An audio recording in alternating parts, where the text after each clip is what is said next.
back for video number 4. Listen, we jumping right in there. So on the last post, somebody said, God don't play about me. I was like, you know what? We going in.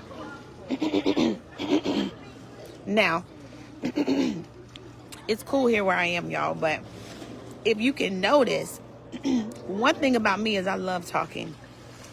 One thing about me is when I am in certain seasons, I know that the enemy is pissed off with me because he's like, I just wish you shut up. I have no intentions of being quiet in this season.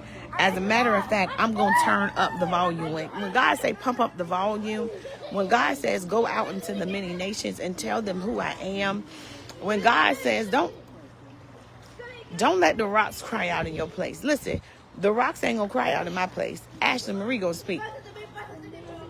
So let's talk about this thing where it says, God don't play about me. Y'all need to start reading your word. You need to begin reading your word and knowing that the God above sees you, he hears you, he feels you, he knows you. It says that he knew you before you even formed. Every hair that was on your head, he knew you. Well, thank God he knew me. Some days I'm still trying to find me.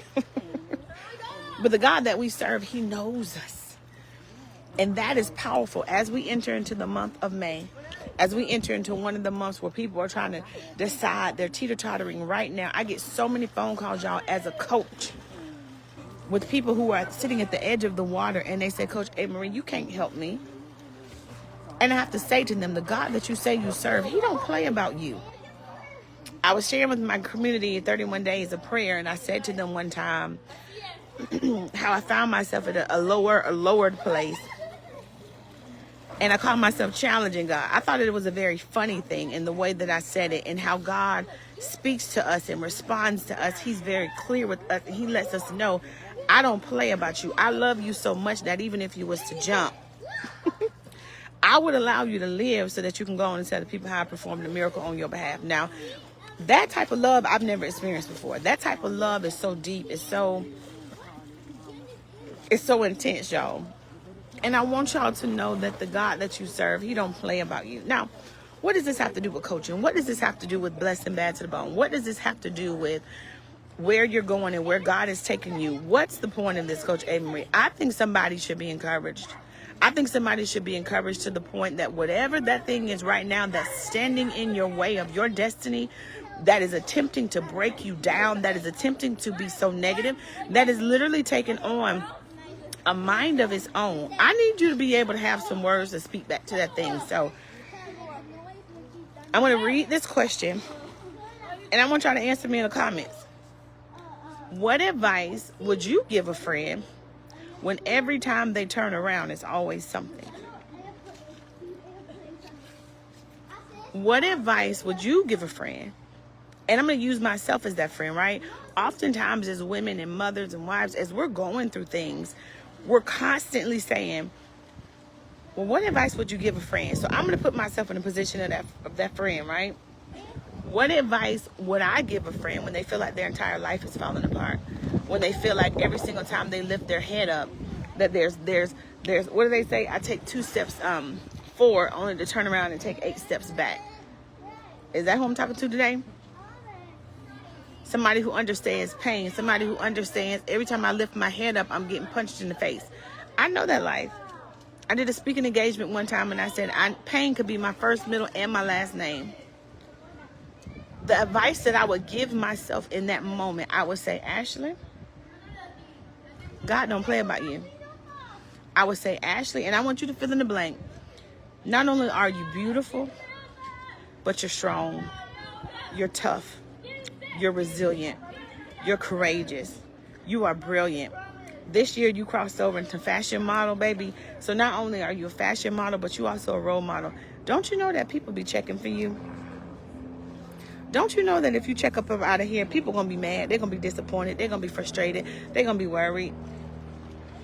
Don't you know that there's a purpose that you're called to in this world that is going to change the entire trajectory of how people view mental health and wellness? I never forget being at an IVMF event, and it was a woman who had reach the highest of the heights as a we'll say the highest of the high. I won't give her her title. She championed an entire cause on mental health and wellness. She said there was a time when things like PTSD and mental illness and things like that were not respected. They weren't talked about. They weren't discussed. They, you know, soldiers went away to war and came back and returned to their wives, and no level of support was given in or out of the house. You guys have seen all the movies.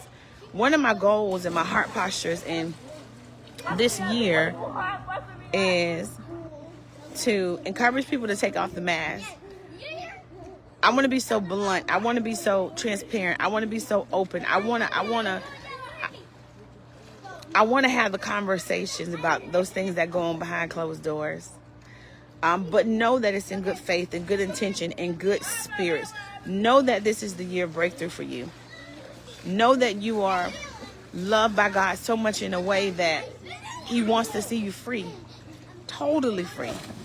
100% free. All the way free. So if I had a friend that came to me and said, hey friend, every time I turn around, there's always something. Every time I lift my head up, I'm getting it punched back down. Every time I take a step, it seems like I'm 8 steps backwards. I'm going to tell you to keep going. I'm going to empower you to go when you feel like you have nothing left. I'm going to talk to you to those pain points and say, I know what it feels like to feel like you're nothing. Even if this were a sheet of paper, I brought this down from my house because I thought about it and I said, even if I were to tear this sheet of paper, it would just be a one rip. It doesn't take away the fact that it's still a sheet of paper. I'm going to let y'all sit on that. And I'll see you for video number 5.